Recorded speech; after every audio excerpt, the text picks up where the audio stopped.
Hello everyone, welcome back to my channel. My name is Navneet Kumar and I'm a student of Sri Venkateshwara College of Engineering, and today we will be learning about pointer aliasing and SET associativity. So let's go into the topic.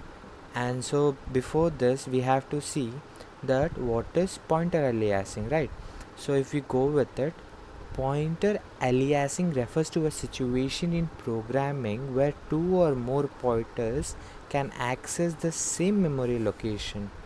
It's basically like it can occur when multiple pointers of different types or the same type point to overlapping memory locations including the same memory address.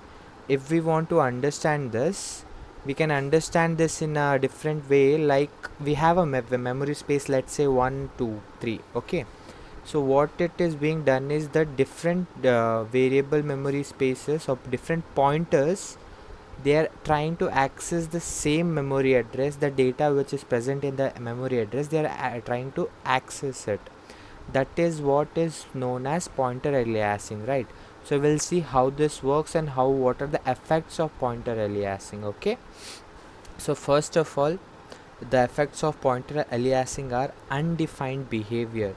So in C and C++, what we see is violating pointer aliasing rules can lead to undefined behavior. What this means is that the compiler makes no guarantee about the program behavior.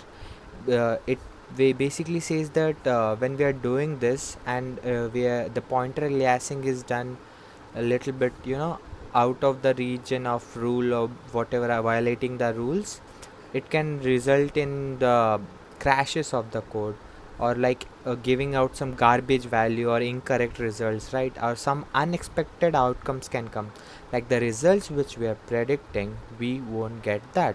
So this is what it is saying by undefined behavior, is that if the pointer aliasing is not done properly or due to some pointer aliasing things, we can see this undefined behavior when it comes to the programming. And not only that, but we face optimization challenges, right?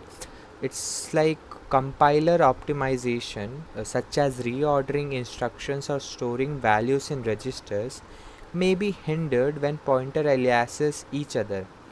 It's like if we are understanding this, we can understand that the value is stored inside the registers, right? So it goes by instruction ordered way. Okay, so when we are doing this pointer aliasing to the main location, like two different variables are pointer variables are changing the value of the same memory address, right? So this can cause some complications which may be encountered, which is when pointer aliasing is done on each other. So that is why reordering of instruction or storing values in the register according to what we expect as the output can be having some complications. That is why compiler optimization may be hindered. Okay, and then the compiler must be cautious to preserve the program's semantics, potentially impacting performance optimization. So that is why we face optimization challenges also. So when we go out with this example of pointer aliasing, we see that our this is a basic program in C. So here we can see that we are obviously going with the header file, which is quite common thing. So after that we are declaring a variable 10. This is a variable. Now for this variable's address, we are creating a pointer A of data type, pointer 1 of data type integer, and again we are creating another pointer of float data type known as pointer 2, ptr2, right? But here the aliasing is done on the basis of type, right? The first one is integer, the second one is, you can see we have mentioned the float in front of that address of A. So basically we are mentioning the type of the aliasing. Okay, like whatever the pointer is, it should be float. Okay, so when we are accessing the data, like when we are declaring a pointer of 1, right, star, it should be 20. So we are accessing it by pointer 1, but here we have not done the type based aliasing. As you can see here, the first int pointer 1 is equal to address of A, that there we did not mention the data type of that, right? but in second line we have mentioned the float data type. So that is how it works. So when we are changing the value of pointer 1, it will directly change and the output will be given as 20.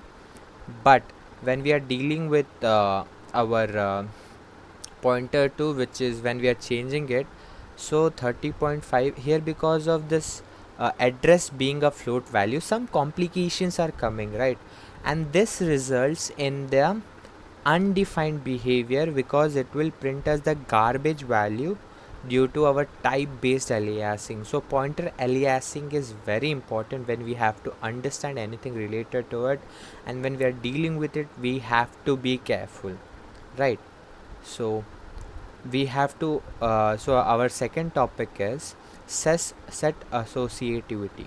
So it is a concept related to our cache memory design in computer architecture, particularly in CPUs. Okay, so how it works is set associativity aims to balance between direct map and fully associative caches, and it divides the caches into a number of sets, each containing multiple cache lines. It's like if we see, it creates a balance, okay, between our direct mapped and fully associative caches. It's like the cache memory, the cache which we have in the mesh format. It is, one is directly mapped to the memory and one is associative. Okay, so it divides the cache into number of sets, right? This much is this belongs to this much is belonging to this. So it's a basically divided into multiple cache lines, which each amount of little bit of cache lines are given to a number of sets. Okay, so each main memory is mapped to a specific set. Okay, so like this memory unit is belonging to this set of cache lines. Okay, so this is how this set associativity is done. So here we go, specific set using the lower bits of the address, right, for direct mapping, and within each set the address can be placed in any of the cache line, right?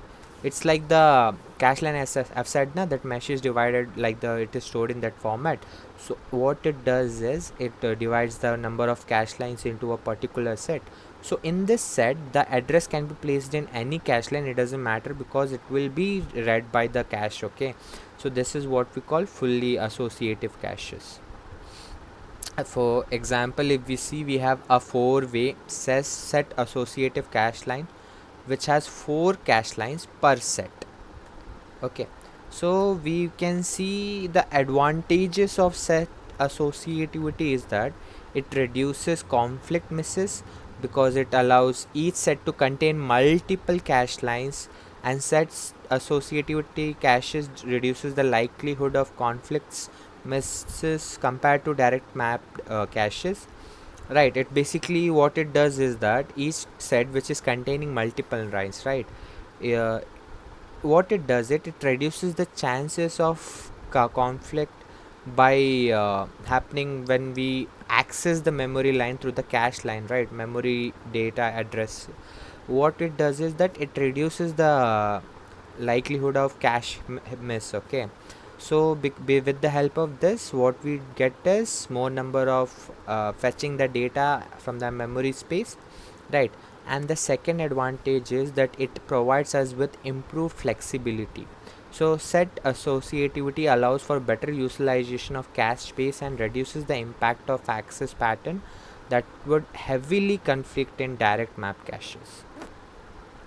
So when we go with real world applications, we can see that modern CPUs often employ set associativity caches because they strike a good balance between speed, complexity and efficiency. Not only that, but if we go with common configuration includes 2-way, 4-way and 8-way set associative caches depending on the specific designs and goals and performance requirement. So with this, I would like to thank you guys for listening through the video, and if you liked it, please drop a like. Any doubts, if you have, drop it in the comment box. I'll help to go through it, and share it to your friends and subscribe to my channel, and make sure you like the video. Okay, so thank you for being with me till here.